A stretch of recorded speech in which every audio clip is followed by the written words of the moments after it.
BBC Radio Wales. It's 3 minutes past 12. Good afternoon to you and welcome to the Phone In with me, Mai Davis. Now, on the show today, the MOD are at the Court of Appeal to reduce two injured soldiers' compensation. So, are we betraying our troops? Joining me now is Daniel Barnett, who's a barrister at One Temple Gardens. They specialise in employment law. Good afternoon to you, Daniel. Good afternoon, Mike. A lot of people will be quite surprised at the amounts of money that these servicemen are getting for some quite horrible injuries. What is the difference between the kind of compensation service personnel get and people in Civvy Street who are injured in work?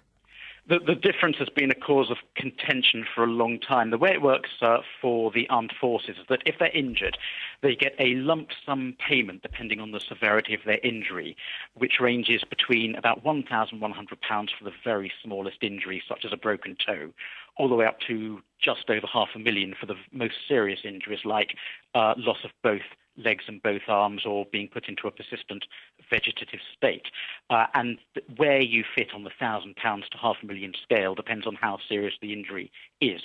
As well as that, if you've been in the armed forces but can't work anymore, you then get an ongoing annual payment and for the rest of your life, which is based on the salary you would have earned if you'd stayed in the armed forces. So if you're a squaddie and you don't earn very much, your compensation for your lifelong compensation won't be very much. Well, that's absolutely right. You'll get that payment, which could be anything between all or 50% if you're much older of your annual salary every year until retirement age. But when you compare that with people who suffer injuries that aren't in the armed forces, say people in a car crash or somebody who suffers an injury at work, it's worked out on a very different system. They get a very similar sum for the actual injury itself, a lump sum which could be very small for a minor injury or very large for a catastrophic injury. But they also get loss of earnings if a court thinks that they won't be able to work again.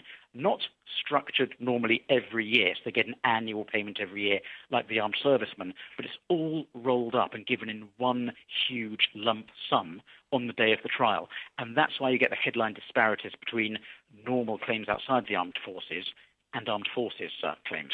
What about the lump sum payments? Because I was looking at the MOD tariff and, I mean, it has gone up. After a lot of campaigning, the MOD did put it up a few years ago. But as you said, £500,000 if you lose all of your limbs or your both eyes and both legs. £172,000 if you lose both arms below the elbow or both legs below the knee. Brain injury leading to epilepsy, £115,000.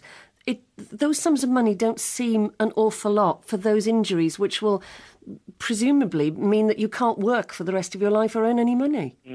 Well, of course, that's not all the money. They'd continue getting the annual payments as well, but no amount of money could ever compensate for that sort of catastrophic injury. But if you were just the lowest rank on a low pay, presumably you wouldn't get that much money ongoing, so that money wouldn't go very far, would it? No, you're absolutely right. And one of the problems that exists here is that the money's coming out of the public purse.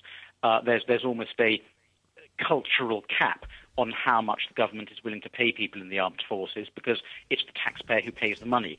Where you have someone injured in an accident at work or in a road traffic accident, it's insurance companies in the private sector that pay the money, and the courts use a different system of assessing the compensation. There's not that cultural cap on compensation. OK. Shirley is on the line from Cardiff. Daniel Barnett's still with us, who's barrister in employment law. Daniel, if you're a barrister, if you could walk in and go, right, we need to change this, we need to review this to make it fairer, what would you do? First of all, I'd clarify that the servicemen should be entitled to fair compensation for all the consequences of their injuries, because one of the big issues at the moment is whether somebody should be compensated for just the original injury. Which is what the MOD are saying. Exactly, or the consequences. Just to put that in context, for example, if I was shot in the leg and sustained a flesh injury, the MOD are currently saying I should only get compensation for the flesh injury, even if I later develop complications, infection, and lose the leg. The MOD says, well, you can't have compensation for loss of the leg. Which seems bonkers, really, doesn't it? Well, the High Court, which has already adjudicated them, they said it's absurd. But the MOD aren't happy with that, and they're going off to the Court of Appeal. In fact, this raises a point Nick Jones raised a moment ago. He said the MOD's justification for going to court is clarification of the rules. Well, the MOD's already had that clarification from the High Court and been told they're wrong. They're just not happy with being told they're wrong, and they're going for a different answer. But overall, I would be very, very keen to increase general levels of compensation for all ranks and all pay grades. It's just not enough money at the moment. One has to bear in mind that compensation for the armed forces has to be balanced against other demands on the public purse, and there are just so many nowadays. Should you give a bit more to a serviceman, or should you give a dose of Tamiflu to a 5-year-old? It's a very difficult judgment call, but everybody agrees that there's just not enough money in the pot. Daniel, we were talking earlier about the fact that your rank dictates how much ongoing money you get, so the lower your rank, the less money you get. Should that be changed? Because if you lose a leg, you lose a leg, no matter what rank you are, and the costs of living afterwards are going to be the same. I actually don't think that should be changed. The individual still gets a lump sum, although it's strongly arguable the lump sum isn't enough for the loss of the leg, and that lump sum is intended to cover the pain, the suffering, the injury, the loss of mobility, whether you're a low rank or a high rank. But isn't the ongoing money for you to live on for the rest of your life, and the costs will be the same if you're disabled, whatever your rank, won't they?